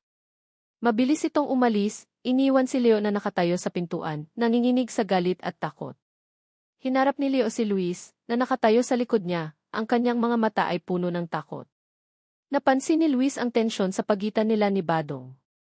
Papa, sino po siya? Tanong ni Luis, ang kanyang boses ay nanginginig. Niyakap ni Leo si Luis ng mahigpit. Wala iyan, anak. Isang masamang tao lang. Pero huwag kang mag-alala. Hindi niya tayo sasaktan. Kahit sa loob-loob niya, alam niyang nagsisinungaling siya. Ang banta ni Badong ay totoo. Ang pamilya niya ay nasa matinding panganib. Nang gabing iyon, hindi makatulog si Leo. Ang mga salita ni Badong ay paulit-ulit na umalinggaw sa kanyang isip. Ang oxygen supply. Ang mga bata. Alam niya na kailangan niyang kumilos ng mabilis. Hindi na siya pwedeng maghintay. Hindi na siya pwedeng maging maingat lang. Lumabas si Leo sa bintana, tinitigan ang kalsada. Wala ang itim na van.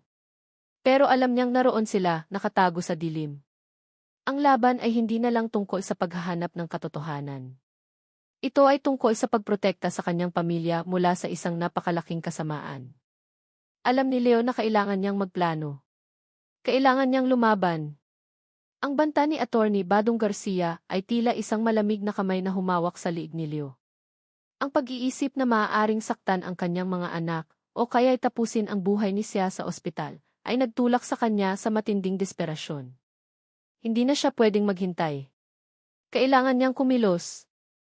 Ngunit paano? Paano niya harapin ang isang makapangyarihang tao tulad ni Don Ramon Elizalde na may koneksyon sa lahat ng dako? Nang gabing iyon, matapos niyang patulugin ang mga bata, umupo si Leo sa sala. Ang apartment ay tahimik, ngunit ang kanyang isip ay maingay sa mga tanong. Kailangan niya ng mas matibay na ebidensya. Ang mga salita ni Siana Ilupa, Don Ramon, Panganibi ay hindi sapat. Ang mga kwento ni Aling Celia at Attorney Cardo ay mga hearsay pa rin.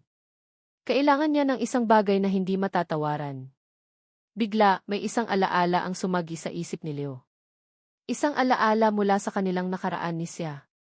Isang gabi, habang nag-uusap sila tungkol sa kanilang mga pangarap, sinabi ni siya, "Leo, kung sakaling may mangyari sa akin, hanapin mo ang aking kahon ng mga sikreto.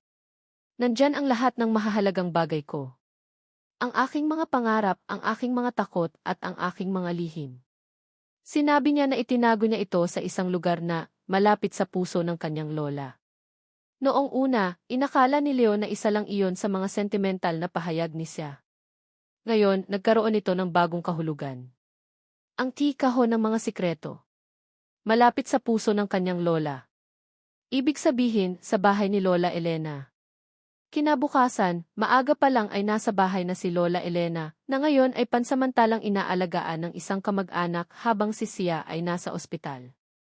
Humingi ng paumanhin si Leo sa kamag-anak at ipinaliwanag ang kanyang pakay. Pinayagan siyang pumasok sa lumang silid ni Sia. Ang silid ay puno pa rin ng mga gamit ni Sia. Ang kanyang lumang kama, ang kanyang aparador, ang kanyang study table. Ang bawat bagay ay nagpapaalala kay Leo ng kanilang masayang nakaraan. Nagsimula siyang maghanap. Sa ilalim ng kama? Wala. Sa loob ng aparador? Wala. Sa mga drawer ng study table? Wala pa rin. Nagsimula siyang mawala ng pag-asa. Baka guni-guni lang niya ang sinabi ni siya. O baka nakuha na iyon ng mga tao ni Don Ramon. Ngunit hindi siya sumuko. Naalala niya ang sinabi ni siya, malapit sa puso ng kanyang lola. Nilingon niya ang isang lumang aparador na puno ng mga lumang gamit ni Lola Elena. Ang mga damit, mga lumang panyo, mga lumang libro. Sa pinakailalim na drawer, sa ilalim ng isang tumpok ng mga lumang panyo, may nahawakan siyang isang kahoy na kahon. Luma na ito, may mga ukit na bulaklak. Ito na. Ang kahon ng mga sikreto. Dahan-dahan niyang binuksan ang kahon. Ang kanyang puso ay kumakabog ng malakas. Sa loob, may isang lumang notebook, ilang papeles, at isang maliit na cassette recorder. Kinuha niya ang notebook. Ito ang diary ni siya. Ang kanyang sulat kamay. Ang bawat pahina ay puno ng kanyang mga iniisip, mga pangarap at mga takot. Nagsimula siyang magbasa. Ang mga unang pahina ay tungkol sa kanilang pagmamahalan ni Leo, ang kanilang mga plano para sa hinaharap. Ngunit habang bumabasa siya, nagbago ang tono. Ang mga huling pahina ay puno ng pag-aalala, ng takot. May mga taong nagbabanta sa akin. Gusto nilang bilhin ang lupa. Ayaw kong ibenta. Alaala ito ng aking mga magulang. Pero natatakot ako. Masyado silang makapangyarihan. Narinig ko ang pangalan. Don Ramon Elizalde. Sinasabi nila na walang makakapigil sa kanya. Pero hindi ko hahayaan na makuha niya ang lupa. May hawak akong ebidensya. Isang kopya ng mga dokumento na nagpapatunay na may pandaraya sila sa pagkuha ng lupa sa ibang pamilya. Itatago ko ito. Kung sakaling may mangyari sa akin, kailangan itong malaman ng mundo. Napakuyom ang kamao ni Leo. Ang galit ay umakyat sa kanyang lalamunan. Si Sia. Ang kanyang Sia. Nag-iisa siyang nakikipaglaban sa mga halimaw na ito. Kinuha niya ang mga papeles sa loob ng kahon. Mga kopya ng mga deed of sale, mga kontrata, at mga bank statement. Ang lahat ay may kinalaman sa mga transaksyon ni Don Ramon sa lupa. At may mga malinaw na ebidensya ng pandaraya, ng paggamit ng mga peking dokumento, at ng pagbabanta sa mga orihinal na may-ari. Ang mga pangalan, ang mga petsa, ang lahat ay naroon. Ngunit ang pinakamatindi ay ang maliit na cassette recorder. May isang cassette tape sa loob. Pinindot ni Leo ang play button. Narinig niya ang boses ni Sia. Mahina, nanginginig, puno ng takot. Kung may nakakarinig nito ako si Cynthia Reyes. Natatakot ako. May nagbabanta sa akin. Si Don Ramon Elizalde. Gusto niyang makuha ang lupa namin sa Tagaytay. Hindi lang iyon. Nalaman ko ang tungkol sa mga illegal niyang transaksyon. May hawak akong ebidensya. Kung may mangyari sa akin, hindi ito aksidente. Si Don Ramon ang may kagagawan. At ang kanyang abogado, si Attorney Salvador Garcia. Sila ang nasa likod ng lahat. Pakisabi kay Leo mahal na mahal ko siya. At sana maprotektahan niya ang mga anak namin. Kung mayroon man biglang naputol ang recording. Isang malakas na ingay, tila isang paghampas, at pagkatapos ay katahimikan. Napakagatlabi si Leo. Ang kanyang mga mata ay puno ng luha. Ang boses ni Sia. Ang kanyang huling mensahe. Ang kanyang huling paghingi ng tulong. Ang kanyang huling pag-amin ng pagmamahal. Ito ang mahalagang bagay na sinabi ni Aling Celia. Ito ang ebidensya. Ang lahat ng kailangan niya. Ang diary, ang mga dokumento at ang recording. Ang lahat ay nagpapatunay na si Don Ramon Elizalde at Attorney Badong Garcia ang nasa likod ng pagtatangka sa buhay ni Sia. Niyakap ni Leo ang cassette recorder sa kanyang dibdib. Ang sakit ay matindi, ngunit ang determinasyon ay mas matindi pa. Hindi lang niya nahanap ang katotohanan. Nahanap niya ang tinig ni Sia. Ang kanyang huling hininga ng paglaban. Ngayon, alam na niya ang lahat. At alam na niya kung ano ang kailangan niyang gawin. Hindi lang niya ilalabas ang katotohanan. Hahanapin niya ang hustisya. Para kay Sia. Para sa kanilang mga anak. At para sa lahat ng biktima ni Don Ramon Elizalde. Ang pagkakadiskubre ni Leo sa diary at recording ni Sia ay nagbigay sa kanya ng lakas at pag-asa, ngunit nagdala rin ng matinding galit at pagkabahala. Alam niya na hawak niya na ang ebidensya para pabagsakin si Don Ramon Elizalde at Attorney Badong Garcia. Ngunit alam din niya na ang mga kalaban niya ay hindi basta-basta susuko. Ang banta ni Badong tungkol sa oxygen supply ni Sia at sa mga bata ay paulit-ulit na umalinggaw sa kanyang isip. Kinabukasan, maaga pa lang ay dumiretso si Leo sa ospital. Bitbit niya ang kahon ng mga sikreto ni Sia. Kailangan niyang kausapin ang doktor ni Sia, ipakita ang mga ebidensya, at humingi ng tulong. Ang kanyang puso ay kumakabog ng malakas habang naglalakad sa pasilyo. Nang makarating siya sa silid ni Sia, nakita niya si Lola Elena na umiiyak sa tabi ng kama. May isang doktor at 2 nurse na nakatayo, ang kanilang mga mukha ay seryoso. Anong nangyayari? Tanong ni Leo, ang kanyang boses ay puno ng takot. Tumingin sa kanya ang doktor, si Ivy Santos. Ang kanyang mukha ay malungkot. Mang Alcantara, kailangan po nating mag-usap. Sa opisina ko po. Nanlamig si Leo. Alam niya. Alam niya na may masamang balita.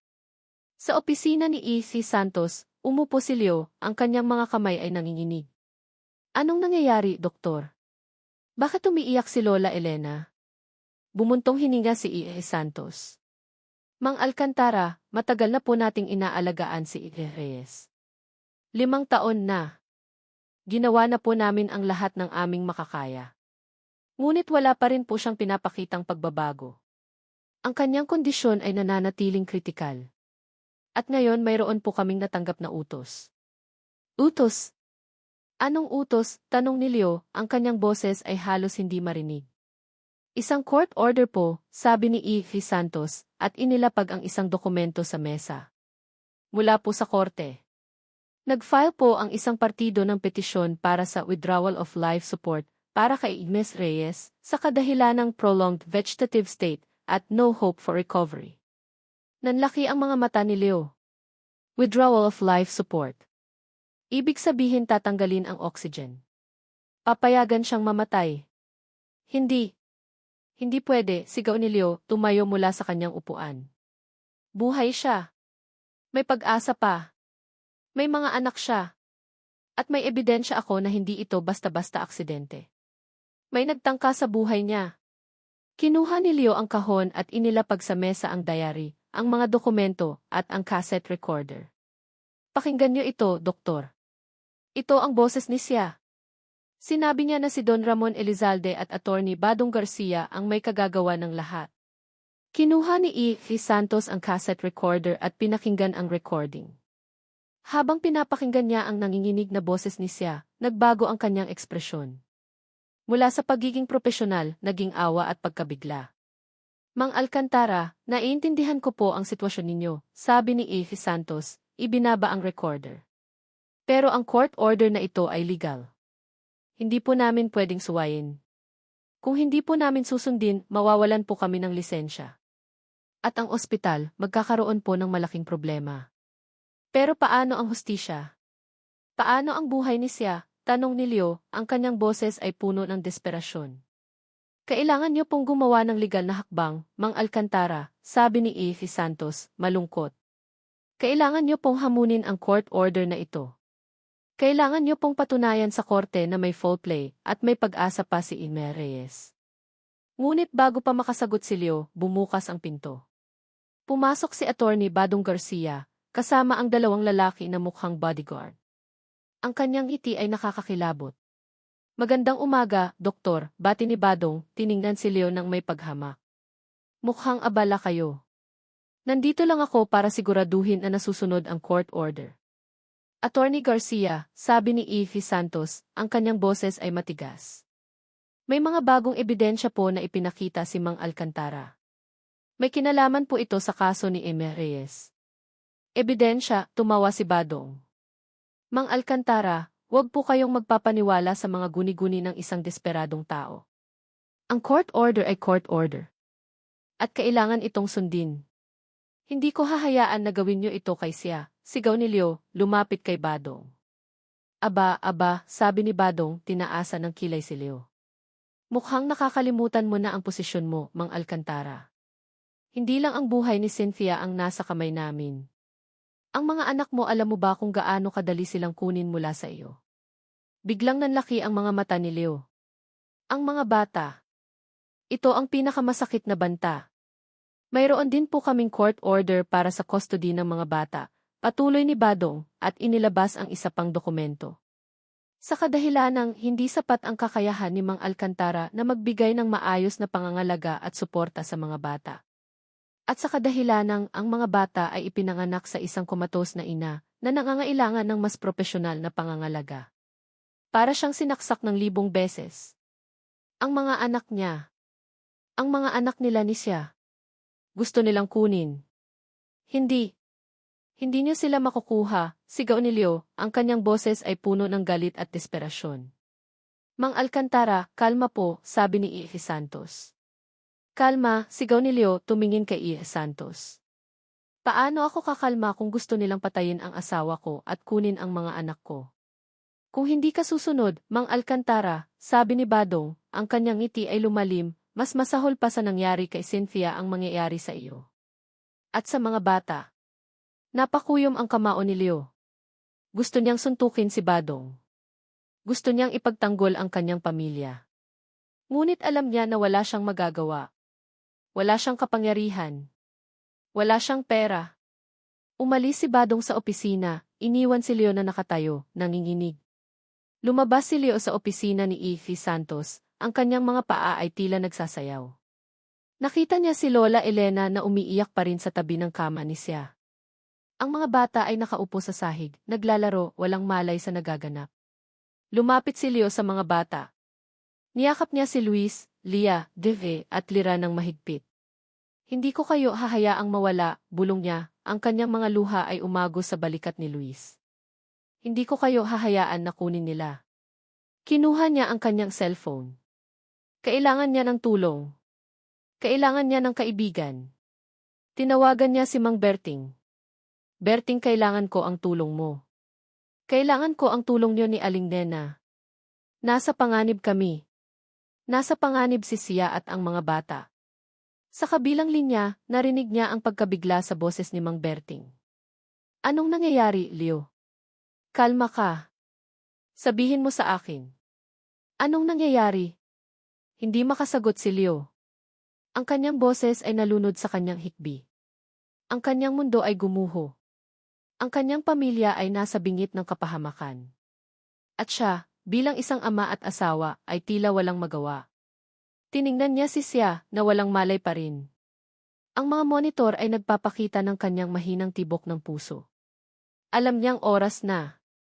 Oras na para lumaban. Ngunit paano? Paano niya ililigtas ang kanyang pamilya mula sa isang kalaban na tila hindi matatalo? Ang tunog ng mga monitor ay tila musika sa tainga ni Cynthia Siab Reyes Alcantara.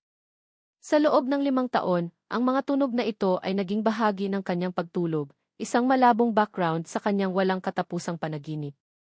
Ngunit ngayon, may iba. May naririnig siyang boses. Isang pamilyar na boses, puno ng sakit at desperasyon. Ang boses ni Leo. Hindi ko kayo hahayaang mawala. Hindi ko kayo hahayaan na kunin nila. Ang mga salitang iyon ay tila isang matalim na saksak sa kanyang puso, na nagtulak sa kanya na lumaban. Ang kanyang katawan ay mabigat, tila nakagapos sa isang hindi nakikitang tanikala. Ngunit ang kanyang kalooban ay nagpupumiglas. Kailangan niyang gumising. Kailangan niyang protektahan ang kanyang pamilya. Dahan-dahan, sa kabila ng matinding pagod, sinubukan ni Sia na imulat ang kanyang mga mata. Ang liwanag ay matalim, masakit sa kanyang paningin. Ngunit patuloy siya. Unti-unti, nagkaroon ng hugis ang mga anino sa paligid niya. Isang silid. Isang kama. At isang mukha. Ang mukha ni Leo. Si Leo, na nakayuko sa kanyang kama, umiiyak. Ang kanyang mga balikat ay nanginginig. Ang sakit na nakita niya sa mukha ni Leo ay nagbigay sa kanya ng lakas. Dahan-dahan, iginalaw ni Sia ang kanyang kamay. Ang kanyang mga daliri ay bahagyang gumalaw. Naramdaman ni Leo ang paggalaw. Agad siyang napatingin. Sia, bulong ni Leo, ang kanyang mga mata ay nanlaki. Hindi siya makapaniwala. Muli, sinubukan ni Sia. Mas malakas ngayon. Ang kanyang mga mata ay bahagyang nakamulat. Nakita niya ang mukha ni Leo, puno ng pagkabigla at pag-asa. Leo, bulong ni Sia, ang kanyang boses ay mahina at halos walang tunog. Ngunit ito ay sapat. Para siyang nabingi. Si Leo. Ang kanyang Sia. Gising. Sia. Gising ka na, halos mapasigaw si Leo.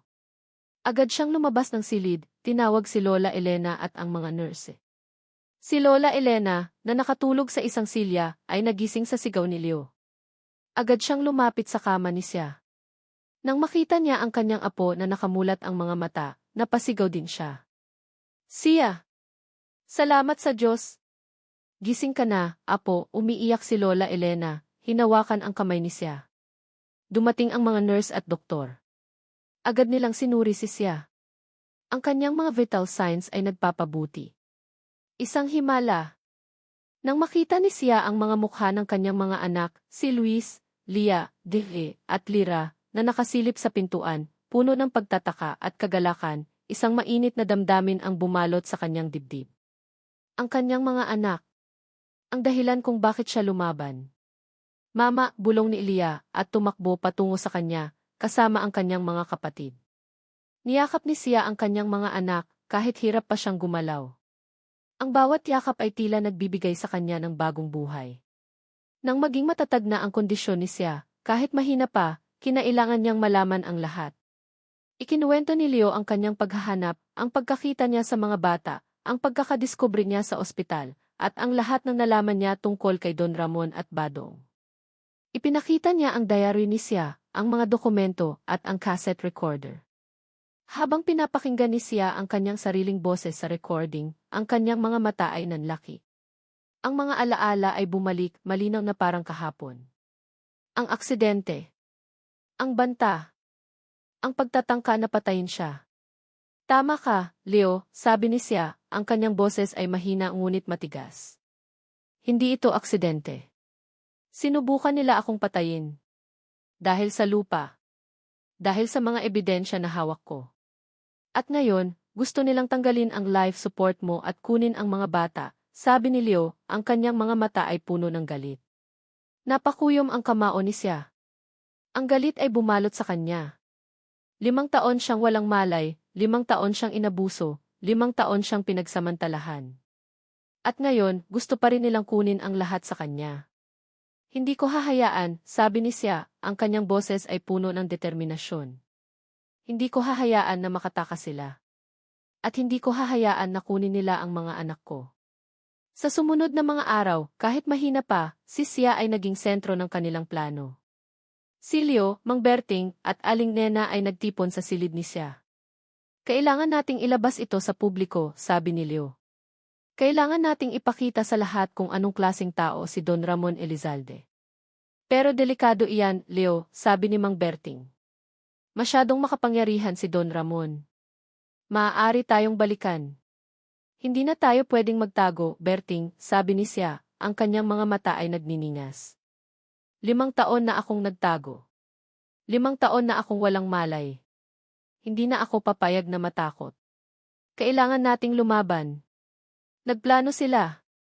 Gagamitin nila ang diary ni siya, ang mga dokumento, at ang recording bilang ebidensya. Lalapit sila sa media, sa mga ahensya ng gobyerno, sa mga taong may kapangyarihan na makatulong sa kanila. Kailangan nating maging matalino, sabi ni Aling Nena. Hindi tayo pwedeng basta-basta sumugod. Kailangan nating maging handa sa lahat ng posibleng mangyari. Nang gabing iyon, habang mahimbing na natutulog ang mga bata sa tabi niya, hinawakan ni siya ang kamay ni Leo. Ang kanyang mga daliri ay payat pa rin, ngunit ang kanyang hawak ay matatag. Salamat, Leo, bulong ni siya. Salamat at hindi ka sumuko. Salamat at nahanap mo kami. Hinalikan ni Leo ang noo ni siya. Hindi ako susuko, siya. Hindi kailanman. Ngayon, magkasama na tayo. At lalaban tayo. Para sa atin. Para sa mga anak natin. Tumingin si siya kay Leo, ang kanyang mga mata ay puno ng pagmamahal at determinasyon. Ang kanyang paggising ay hindi lang isang himala. Ito ay isang senyales. Isang senyales na oras na para lumaban. Oras na para ibunyag ang katotohanan. At oras na para makamit ang hustisya. Ang araw ng paglilitis ay dumating, mabigat at puno ng tensyon. Sa labas ng korte, may mga mamamahayag na nagkukumpulan, mga kamera na kumikinang, at mga boses na nagtatanong. Ang kwento ni siya, ang kanyang paggising mula sa 5 taong pagkakumatos, at ang pagkakadiskubre sa kanyang mga anak, ay kumalat na sa buong bansa. Ngayon, ang lahat ay naghihintay sa katotohanan. Si Leo, na nakasuot ng simpleng barong Tagalog, ay nakatayo sa tabi ni siya. Si siya, na nakasuot ng puting damit, ay payat pa rin at maputla, ngunit ang kanyang mga mata ay nagniningas sa determinasyon. Sa kanyang tabi, nakaupo si Lola Elena, at sa likod nila, sina Mang Berting at Aling Nena, na handang sumuporta. Ang mga bata ay naiwan sa pangangalaga ng isang pinsa ni Lola Elena, para hindi sila maapektuhan ng tensyon sa korte. Nang tawagin ang kanilang pangalan, dahan-dahang pumasok si siya sa courtroom, inaalalayan ni Leo. Ang bawat hakbang niya ay tila isang paglaban. Ang lahat ng mata ay nakapako sa kanya. Sa kabilang panig ng silid, nakita ni Leo si Don Ramon Elizalde, nakaupo ng matikas, ang kanyang mukha ay walang emosyon. Sa tabi niya, si Attorney Badong Garcia, na may nakakakilabot ng ngiti. Nagsimula ang paglilitis. Ang abogado ni Leo, isang public attorney na tinulungan ni Attorney Cardo na hanapin, ay nagsimula sa kanyang opening statement, inilatag ang kaso. Ngunit ang pinakamahalagang bahagi ay ang testimonya ni siya. Edith Reyes, maaari po ba ninyong sabihin sa korte kung ano ang nangyari sa inyo 5 taon na ang nakakaraan? Tanong ng abogado. Huminga ng malalim si siya. Ang kanyang boses ay mahina sa simula, ngunit unti-unti itong lumakas habang nagsasalita siya. Naalala ko po ang lahat. Ang aksidente hindi po iyon aksidente. May isang itim na sasakyan na sumusunod sa akin. Sinadya po nila akong banggain. Nagulat ang lahat ng nasa loob ng korte. Ang mga mamamahayag ay nagsimulang magsulatan. Sino po ang may kagagawa nito, Gia Reyes? Tanong ng abogado. Tumingin si Sia kay Don Ramon Elizalde, ang kanyang mga mata ay puno ng galit. Si Don Ramon Elizalde po. At ang kanyang abogado, si Attorney Salvador Garcia. Dahil po sa lupa. Dahil po sa mga ebidensya na hawak ko laban sa kanila. Biglang tumayo si Attorney Badong Garcia. Objection, Your Honor. Hearsay po ang lahat ng sinasabi ng saksi. Wala po siyang matibay na ebidensya. Overruled, sabi ng hukom. Ipagpatuloy niyo, Ynes Reyes. Ikinuwento ni Sia ang lahat, ang mga banta na natanggap niya bago ang aksidente, ang kanyang pagkatuklas sa mga iligal na transaksyon ni Don Ramon, at ang kanyang pagtatago ng mga ebidensya sa kanyang pikahon ng mga sikreto.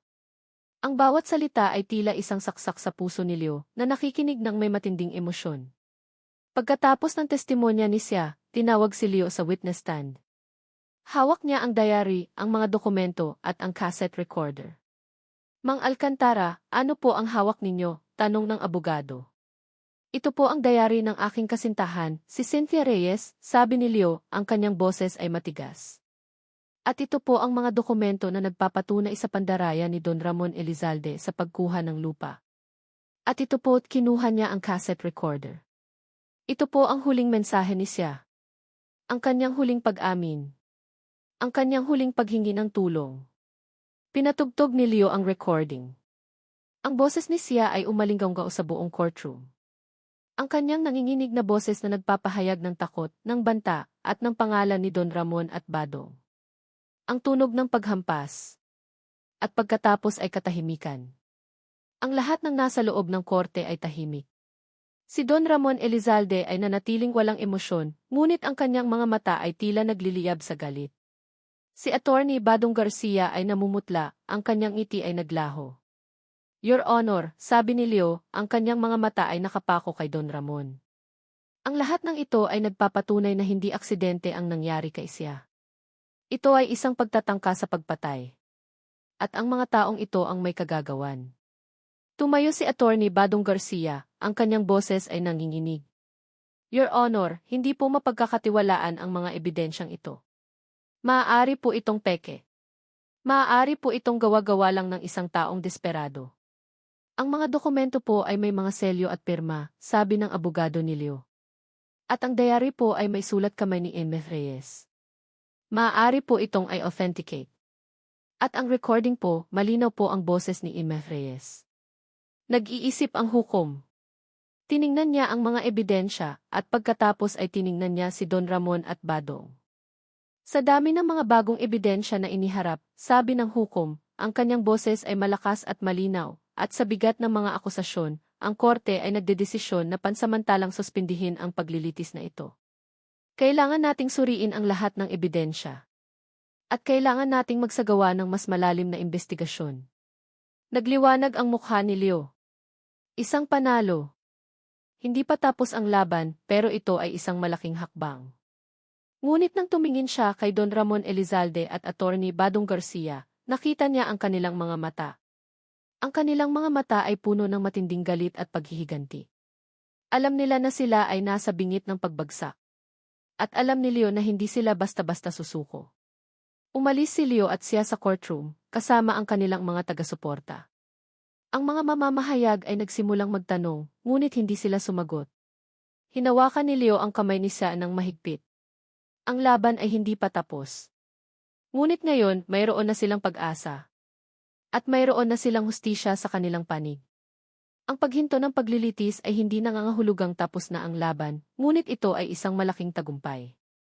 Ang mga ebidensyang iniharap, ang diary ni Sia, ang mga dokumento, at lalo na ang recording ng kanyang huling mensahe, ay sapat para kalugin ang pundasyon ng imperyo ni Don Ramon Elizalde.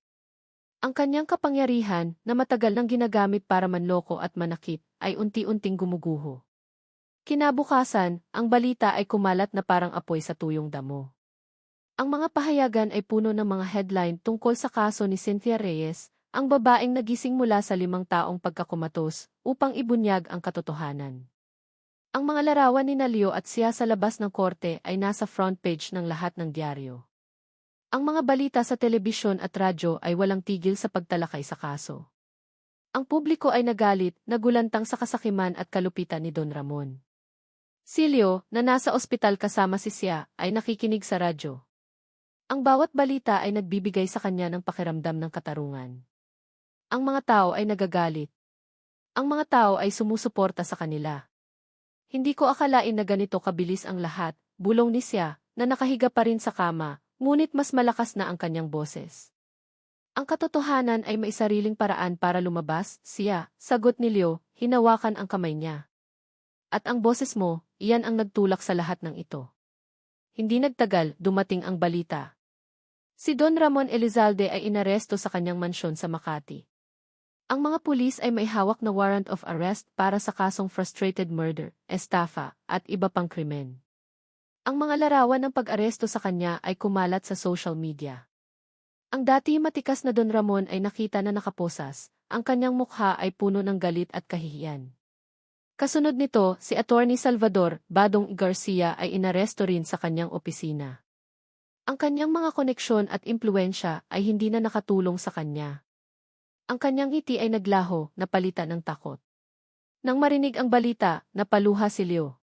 Hindi ito luha ng kalungkutan, kundi luha ng ginhawa at katarungan. 5 taon. 5 taon ng paghihirap, paghahanap at pakikipaglaban. At ngayon, narito na ang bunga.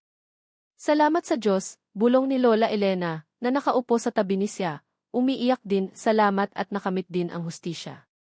Ang ospital ay naging sentro ng atensyon. Maraming tao ang dumalaw kay Sia, nagbibigay ng bulaklak, pagkain at mga mensahe ng suporta. Ang mga ordinaryong tao, na naantig sa kanilang kwento, ay nagpahayag ng kanilang pagmamahal at pagsuporta. May mga nag-aalok ng tulong pinansyal, may mga nag-aalok ng legal na tulong. Ang lahat ay tila nagkakaisa para sa kanila. Isang hapon, habang nagpapahinga si Sia, lumabas si Leo sa lobby ng ospital. Nakita niya si Mang Berting at Aling Nena na naghihintay. Agad silang lumapit kay Leo, niyakap siya ng mahigpit. Leo, ipinagmamalaki ka namin, sabi ni Mang Berting, ang kanyang mga mata ay puno ng paghanga. Hindi ka sumuko. At ngayon, nakamit mo ang hustisya. Nga, anak, sabi ni Aling Nena, hinagod ang likod ni Leo. Ang tapang-tapang mo. At si Sia, napakatapang din ang mga anak nyo, sigurado akong ipagmamalaki kayo. Napangiti si Leo. Ang mga salita ng kanyang mga kaibigan ay nagbigay sa kanya ng init sa dibdib. Hindi niya ito magagawa ng mag-isa. Ang suporta ng kanyang pamilya at mga kaibigan ang nagbigay sa kanya ng lakas. Nang gabing iyon, habang mahimbing na natutulog ang mga bata sa bahay, at si Sia ay unti-unting bumubuti ang kondisyon sa ospital, umupo si Leo sa tabi ng bintana sa silid ni Sia. Ang buwan ay bilog at maliwanag.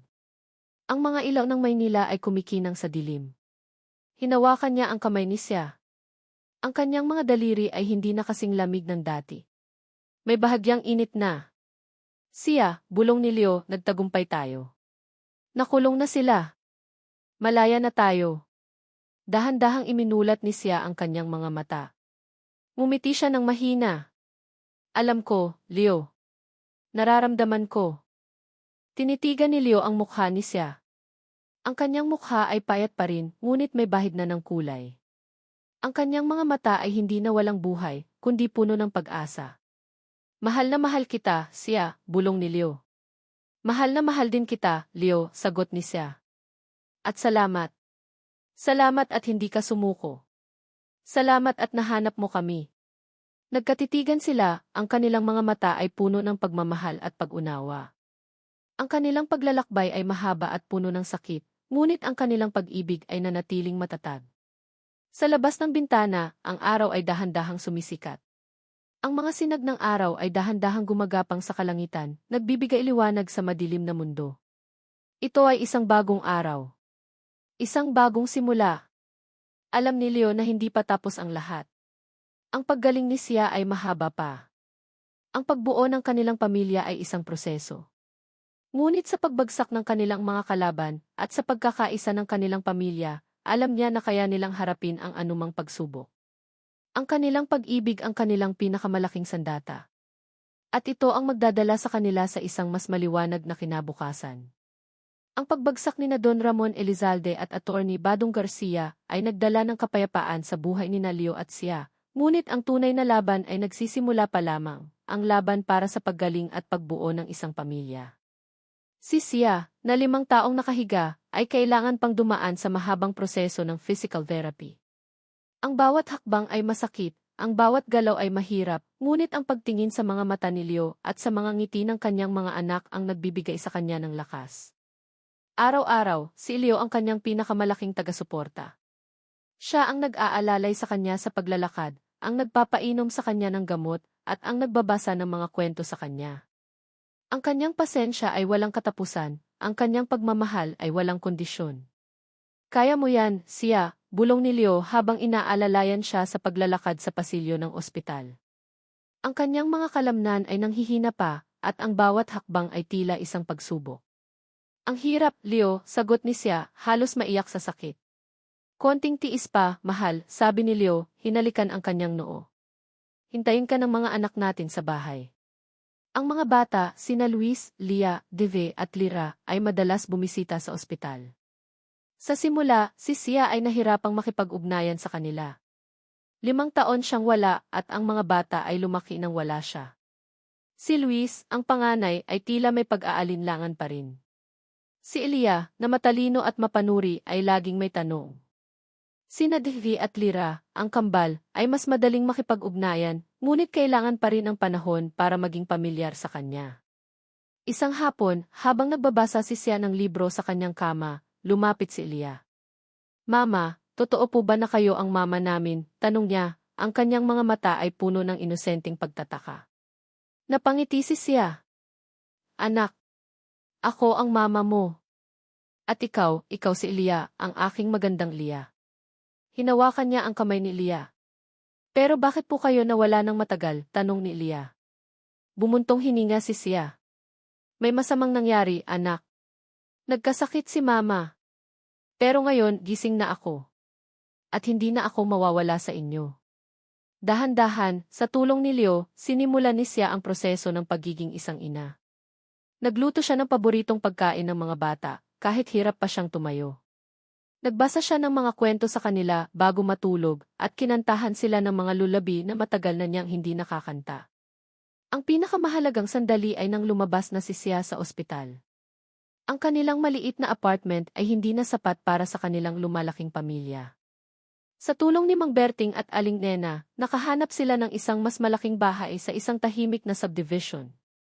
Ito ay simple, ngunit maluwag at may maliit na bakuran kung saan pwedeng maglaro ang mga bata. Ang paglipat sa bagong bahay ay isang bagong simula. Ang mga bata ay nagkaroon ng sariling kwarto. Si Luis ay mas naging bukas, at nagsimula na siyang magkwento kay Leo at Sia tungkol sa kanyang mga pangarap. Si Elia ay mas naging malambing at madalas siyang yumayakap kay Sia. Sina Deve at Lira ay laging nakadikit sa kanilang mama at papa, puno ng tawanan at pagmamahal. Isang hapon, habang naglilinis si Sia ng bahay, nakita niya si Leo na nakaupo sa bakuran, naglalaro ng bola kasama ang mga bata. Ang kanyang puso ay napuno ng kagalakan. Ito ang pamilya na matagal na niyang pinangarap. Ang pamilya na akala niya ay nawala na. Umupo si Sia sa tabi ni Leo. Salamat, Leo, bulong niya. Tumingin si Leo sa kanya. Bakit, mahal? Sa lahat. Sa hindi mo pagsuko. Sa paghahanap mo sa akin. Sa pagtanggap mo sa mga anak natin.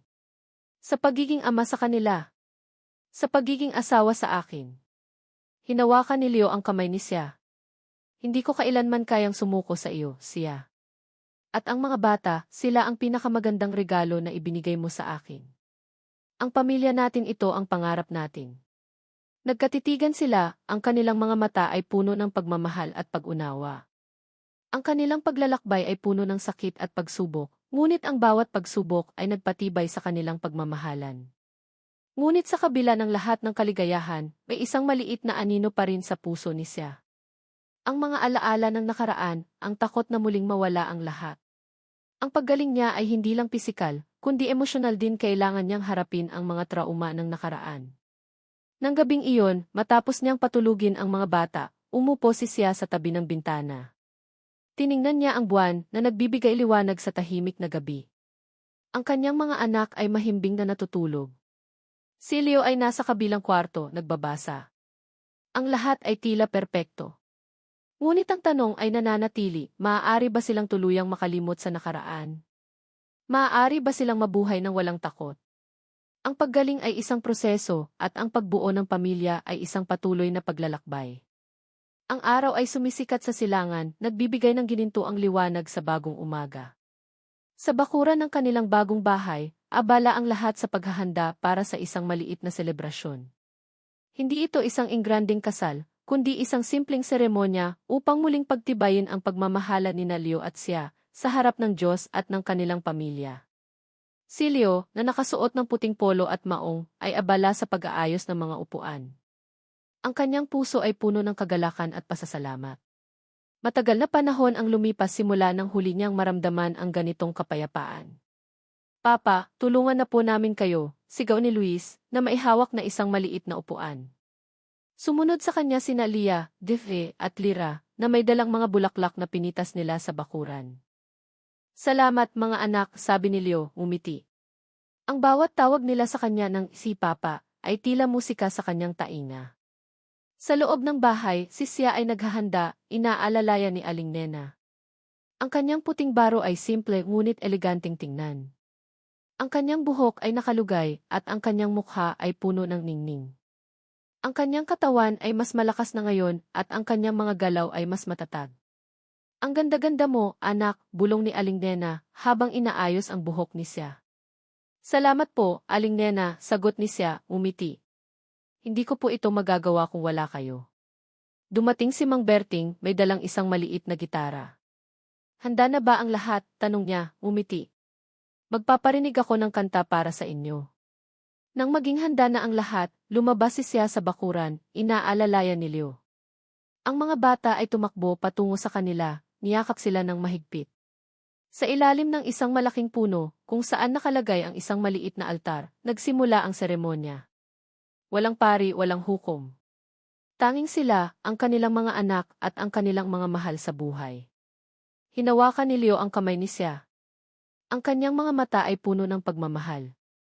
Sia, 5 taon akong naghanap. 5 taon akong naghintay. At ngayon, narito ka. Salamat sa Diyos at ibinalik ka niya sa akin. At salamat sa iyo, sa pagbibigay mo sa akin ng pinakamagandang regalo, ang ating mga anak. Umiyak si Sia. Leo, salamat sa hindi mo pagsuko. Salamat sa iyong pagmamahal na walang hanggan. Salamat sa pagiging ilaw sa aking madilim na mundo. Ikaw ang aking pag-asa. Ikaw ang aking lakas. At ngayon, ikaw ang aking pamilya. Nagpalitan sila ng simpleng singsing, isang simbolo ng kanilang muling pagkakaisa. Ang mga bata ay nakatayo sa tabi nila, ang kanilang mga mata ay puno ng kagalakan. Pagkatapos ng seremonya, nagtipon ang lahat para sa isang simpleng salu-salo.